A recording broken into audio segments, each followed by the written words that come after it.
And we're back mga kada. Today sa Add to Art, we're featuring a therapeutic and unique art form na perfect gawin pang regalo, pang event, pang souvenirs, at kahit anong bagong hobby man yan. Unique talaga kasi ito ang needle felting, isang technique kung saan wool ang ginagawang cute, detailed, and personalized figures. Yes, at makakasama natin ang young artist from San Pedro, Laguna na nagsimula lang na mag-craft sa taong 2024 at ngayon ay full-time needle felt artist na siya. Kaya na mga kada, let's welcome Scott De Jesus. Hello! Welcome! Good morning! Good Magbati ka po muna morning. sa ating mga kada at Good magpakilala ka. Good morning mga kada. So morning. here, we have the art, which is the needle felting, right? Ano ba tong needle felting, Scott? Ang needle felting galing siya sa sheep wool. Yes. Sheep wool. Yes po. Okay, and then how did you first discover that this is a type of art you wanted to explore? Kasi if you look, super unique siya. Yes. Ito Right? kitang-kita nyo dito mga kada, naka-frame pa siya na nakalabas talaga siya sa frame. Yes, the details, grabe. Oo. What made you decide ba, Scott, na gusto mo tong gawin yung needle felting na to? Previous work ko po is 3D animator ako. Tapos Yes. yung nakita ko lang sa international tapos tinry ko. Bali, nag-work naman. Kaya Wow, tinry ko i-business. So, nag-start ka nito 2024, tama ba ako? Yes. 2024. So, before nasa graphic designing? 3D artist 3D po. art. 3D art, okay. Pero yung sa business mo nito, Scott, ngayon taon mo lang ba ito siya stinart? Or ever since yun nag-start ka mag-needle felt? Nagnegosyo ka na kaagad? Nag-start po agad ako ng commission ng 2024 ng April. Wow. Tapos dire-diretso naman po. Hindi namin inakalang magbo-boom. Oo, kasi ang unique niya kasi talaga, di ba, Joss? Kung kitang-kita mo, first time ko actually makakita mga kada ng gantong parang Like type of art. type You know, of as a art. joke, I was like, oh my God, are they real? Hindi naman, Girl, hindi pala. It's Buti just na lang. art. Oo. But you said before that your type of work in the creative art field was 3D printing. So how long were you 3D 3D artist. artist. Game. Oh, in industry, yes po. game.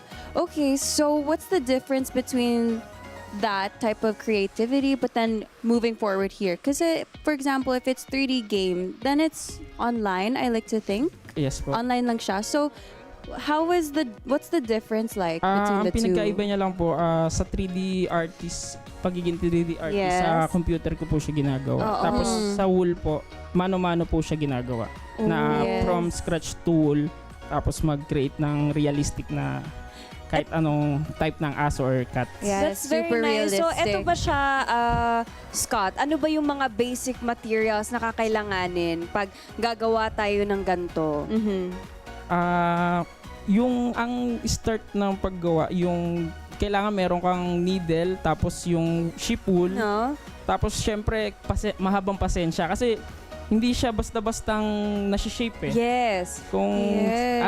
parang bulak lang siya Oo. na isisiksik mo na mano-mano. How do you get it to look so realistic?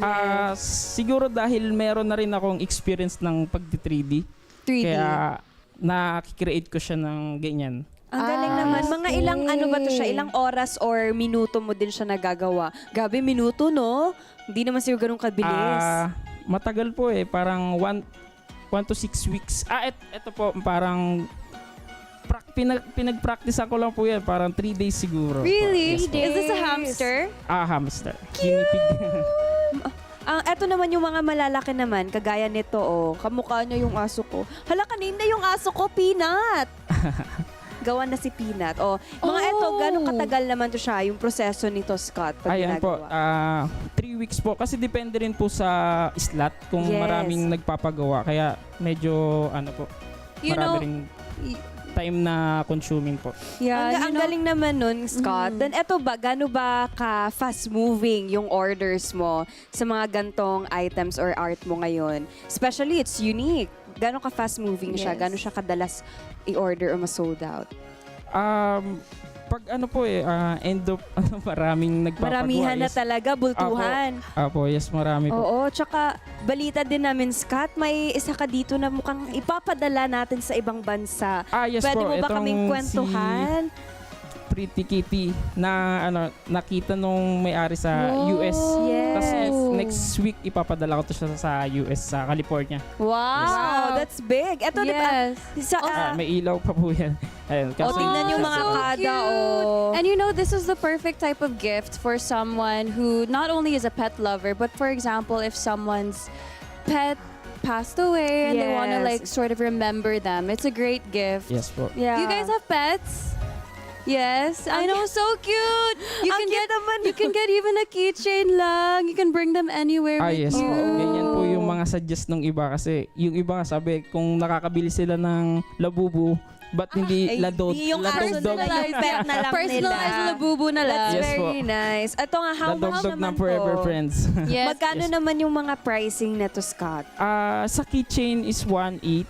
Tapos One, meron akong okay. kaso hindi ko na nadala. Yung Oo. pinakamahal niya is 7.2. 7.2. O, Ah, ano naman yun mas- siya, Scott? Kagaya ba nito? Ganito siya kalaki tapos may dalawang ulo dito sa baba. Oh, Yes. parang family. Parang pwedeng family siya. Cute. So yun yung ano ba yun? Yun ba yung max range ng prices mo or pricing mo yung 7,000, 8,000?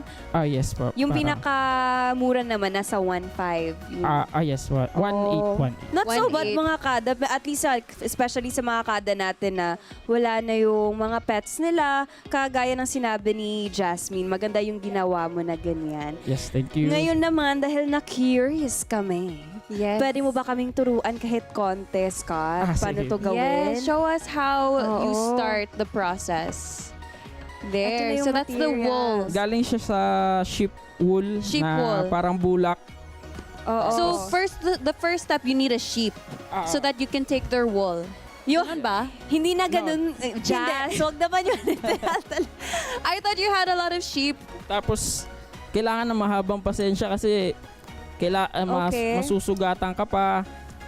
Oo. Ganun pala.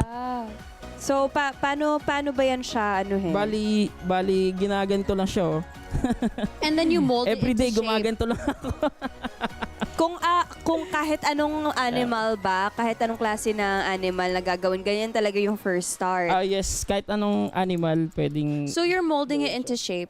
shape, circle. Circle first. Tapos And- kung once na naka-circle na siya, Mhm. meron naman ako ditong na-create na mga eyes. Oh, Tas okay. para ididikit na lang siya. Tapos para ganyan.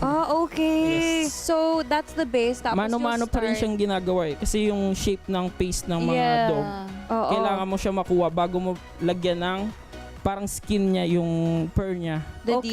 details. Paano Kaya- naman yung may mga kulay? Saan mo yun nakuha yung mga kulay niya, Scott? Kinukulayan mo na rin? Bali, biniblend. Meron na siyang iba may mga kulay na. Tapos yung iba dinaday ko pa para Oh. talaga makuha ko yung color ng mga Aso sa or aso. pets Yes po. nila. That's very nice. So yung next step ba nito, Scott, ano ba? Yung after mo siya i-DNDN, ano na yung mga 2 to 3 steps next? Yung sa kung natapos ko na siya shaping, dito na ako sa may nose, tapos kung mayroon mang lips or kagaya na itong nasa eto mayroon siyang Tang. realistic na tongue, tas teeth, ayan, kung tas lips, po. Ang galing naman talaga. Bali, eto, tumatagal siya ng 1 to 2 weeks kasi depende sa Yes. Pagmolda mo yes po. pa. Oo. So, And then, gusto mo bang subukan, Jazz, yung Me? the dot? Ano ba yung tawag? Ano to? Parang needle siya. Yes po, yan po yung needle. So you just ganyan. Apo. Oo. Okay. So, isi-shape lang siya. I'm gonna give you a mustache. Oo. Habang ginagawa ni Just dyan, yung tinatry niya mga kada, tanungin natin si Scott, ito ba yung sa mga international shipping? Paano naman yung processing nun? And paano naman makaka-order yung mga kada natin na nanonood from other countries? Meron po kaming siya na pinapadalhan talaga. Oo. Tapos yun po, siniship namin yung sa Taiwan, nakaship na po kami tapos sa US. Yun pa lang po yung Yun pa yung country yun na- pa lang yes sa po. ngayon. Sa Apo. ngayon, yun pa lang sa ngayon. So, mas sinatarget mo ba, Scott, na i-international siya or ipapa-focus mo muna siya first local? depende po talaga sa kung Orders. sino po order. Yes. Kasi kung kaya naman po, bakit hindi gagawin, di ba po? Yes. I Ayan. give it. O, I give tignan it niyo yung ears. ginawa ni... Anong klase ba to, Jazz? Kawawa naman yung pet ko. Anong Kawawa animal naman. to? It's a Oo. new animal. Oo. It has eyebrows, tapos may ears na. Perfect, Ay, so cute. This Pero- is my custom labubu, sabi niya. Oo, paggagawa na Nadugdog. ni Jazz yan. Sa oo. Forever Prince. Ito din, Scott, kasi di ba na-mention mo kanina, from animation ka, 3D animation, nakatulong ba siya? Or mas nag-help ba yung background mo sa pag-needle felting mo ngayon? Or malaki yung difference niya? Naka-help siya kung sa pang-araw-araw okay naman. Oo. Opo. Kesa yung noon, gano'n. Yeah, sa bagay naman, ano naman yung need i-provide kapag papagana? Yes. Oo. Papagawa. Kung depende po sa kliyente, minsan pinapadala nila yung mismong balahibo ng aso tapos yung mga gamit or collar, Yeah, actually, mga toy. ginagawa talaga yan siya. Kasi yung pet ko din, nung pumanaw yung pet ko, pinasave ko yung hair niya. Oo. So kayong mga kada, kung meron talaga kayong mga pet dyan na gusto nyo munang i-keep siya long term, ganun, pwede kayong magpagawa kay Scott. That's for sure. Saan ka ba nila pwede ma-contact, Scott? Or ma-follow online para mas makita pa yung mga art mo? Meron po kaming sa TikTok, Forever Prince, tapos Facebook page. Yun lang po.